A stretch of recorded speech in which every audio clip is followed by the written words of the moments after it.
All right. All right. I think we are live. What is going on, guys? Felix here. I'm here on my computer camera here. Just wanted to stop by and, have some thoughts on what's been going on past couple days with this hurricane here in Florida. So, just passed, man. It just passed. We are so thankful that um, it didn't really affect us that much. As you can see, I'm live streaming right now, which is nice. We didn't lose power. We had a couple trees fall down. One of my neighbors, they had one of their trees ripped out from the roots, so that was pretty scary to see. Thank goodness no one got hurt. Didn't really see too much damage as far as people's property and stuff like that. But yeah. So other than that, everything's good. Thank goodness. Thoughts and prayers go out to everyone in Fort Myers and the Naples area. You know, all the people that did pass. I heard some people did pass. Our thoughts and prayers go out to you and your family. We're sorry to hear that. And it's a devastation happening. So I'm sure come Monday morning, there's going to be a lot of work that needs to be done, especially once this hurricane is gone. So, with that, I got some thoughts on things to expect from the plumbing business and other things, Monday morning, if people are getting back to work, doing what they need to do. We're probably going to expect maybe some water line damages outside from roots being moved around, ripped up. So we're probably going to expect some water line breaks, um, possible internal breaks. I heard there was some fluctuation with the water pressure. Over here in Orlando, they've been messing around with it, turning it on and lowering it at nighttime, stuff like that. Um, so that's probably some stuff we could look at. A lot of families hunker down, staying inside, possibly, toilet stopped up, stuff like that, most likely. People getting all their foods and goods and having everyone hunker down inside the home. So it's probably some things that I would probably expect from, work Monday morning. Um, but yeah, other than that, I'm probably going to expect some emergency service calls. They had me go out a few different times. You can see on my short stories. Had to go out real quick, no problem. It's just a little bit of rain before the heavy winds came, so I was able to take care of some of those people. Do that, get them back up and running. Fix a hose bib, a few other things, water heaters that were leaking, so I was able to get them going. Before the hurricane came, so that's always good to hear. Hopefully, everyone that we did service is still okay, and none of their facilities are out of use. Um, but yeah, a lot of things I've been thinking about in the future as far as what to do. With my plumbing career. Right now it's going really well. Don't want to be too lackadaisy though. Learning some more information. We're in a water treatment class right now, learning about water softeners and how they work and how they operate and the difference between what kind of hard water you have in this the area that you live in and um, the water conditioning in the home, as far as chlorine and what to do when you got chlorine inside your home and what you do when you got the chlorides, all these different things that I'm learning. There's ways to filter those things out. So to be able to provide that service to the customers, that's going to be huge because a lot of people they don't have the education that we do from going out of our way and learning all this stuff to provide for them. Um, and no one glamorizes anything in plumbing, so that's I don't know if that's ever going to happen, but hopefully with this channel in the future we can start promoting the young guys to get out in the field, do something different, work with your hands. You know what I mean?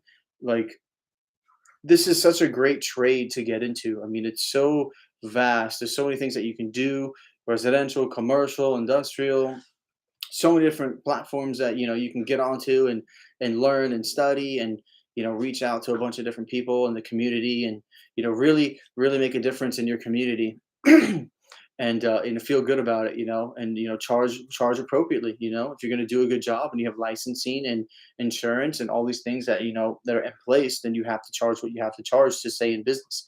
I mean, that's just the way it is. Everyone charges what they charge to stay in business. A lot of people I see, they say, "Oh, plumbing's a scam, this and that." Someone charges $300 for snake in a toilet.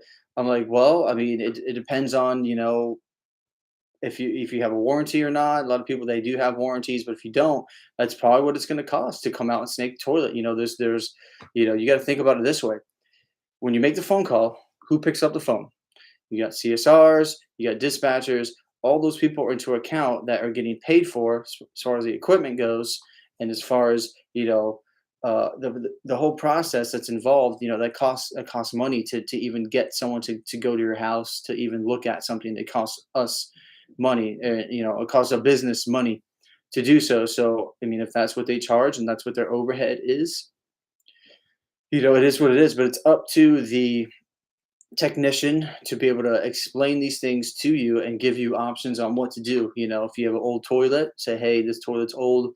I can snake it for you, and we could possibly look into maybe getting a new one if the jet ports are bad, if it's not flushing good, it's got a weak flush, and give all these different options. Ask if you could go throughout the home and check everything out and see how everything's working. Because it's not every day that you have a plumber inside your house. So you can offer these things that way.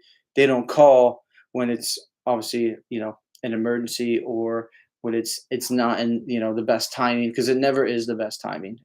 When it comes to plumbing, never ever ever, it's never when you want it to happen. It's always when you don't want it to happen. I mean, even for me, something happens, my toilet's running, I'm like, great, now I got to go deal with this. I wasn't planning on it, but I got to take care of it. But good thing I know how to do it.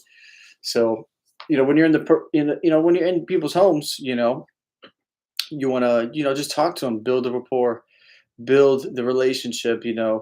I can't tell you how many times I've gone into homes and I just listen and find out what their concerns are, and they just spew everything out. They just keep talking, letting me know everything. Hey, this person passed away. I have all this going on, and it's like, oh, I didn't even ask you for that, but I'm here for you, and I understand what you're going through.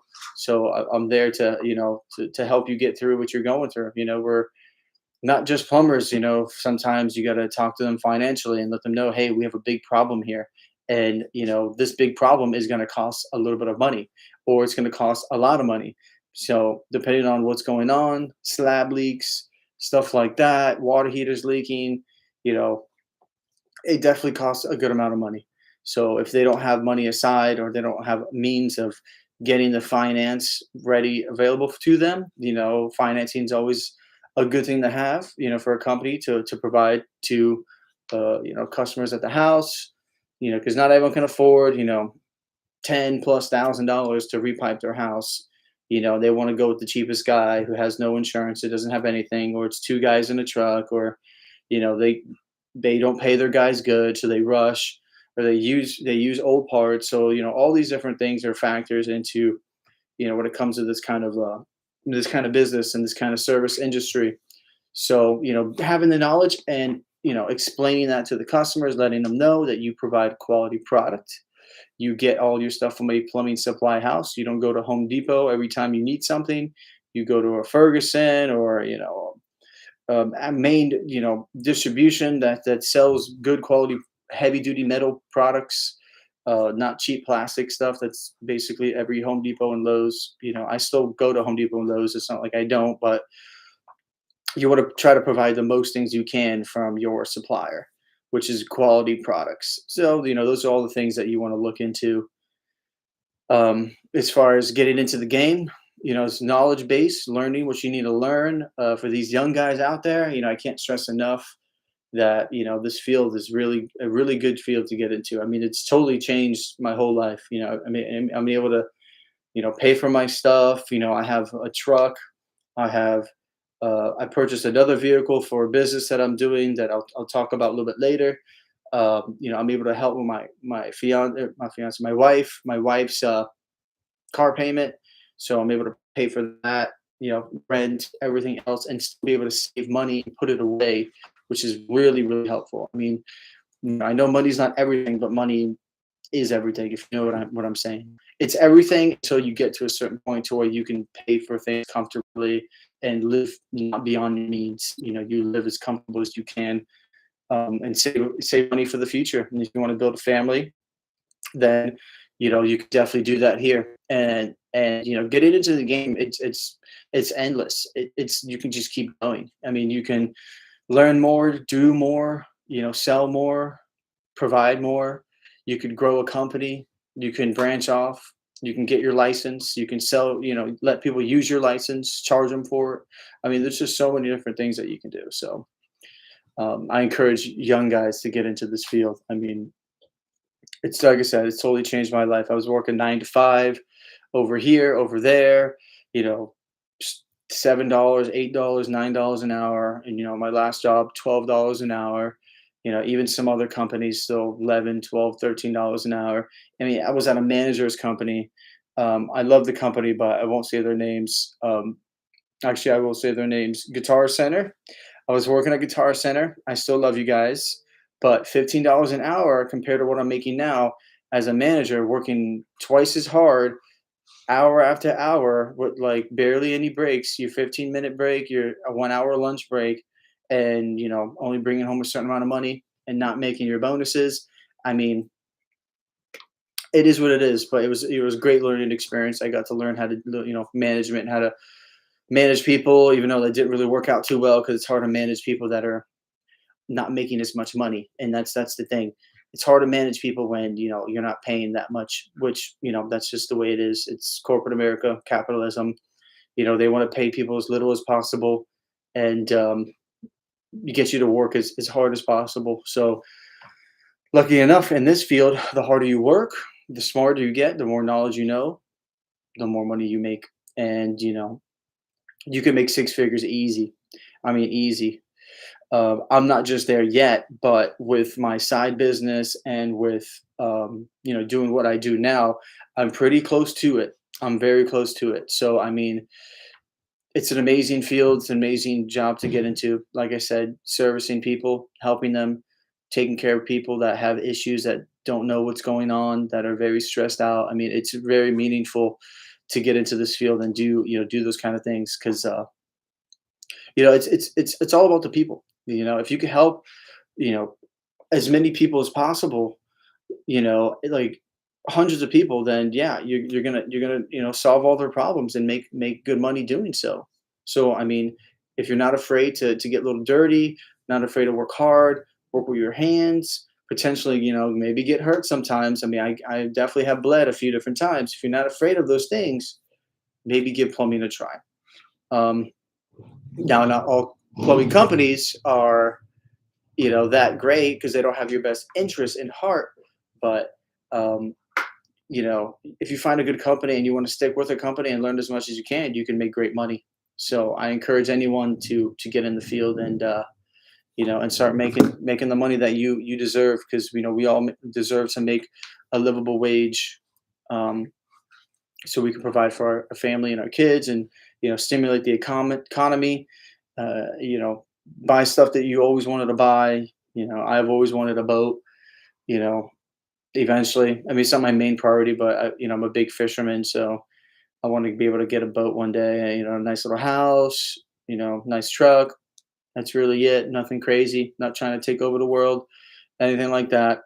But with a business like this, um, you could definitely, you can get ahead in life because there's a high demand, very high demand in plumbing and AC and electrical and any of these trades. Really, very high demand. Not many people trying to get into it. Not many people wanting to do the job. So if you have zero anything going on and you have a little bit of ambition, I mean, you're going to need to have a good amount of ambition. But if you just have a little bit of ambition, just give it a try. I encourage you to give it a try.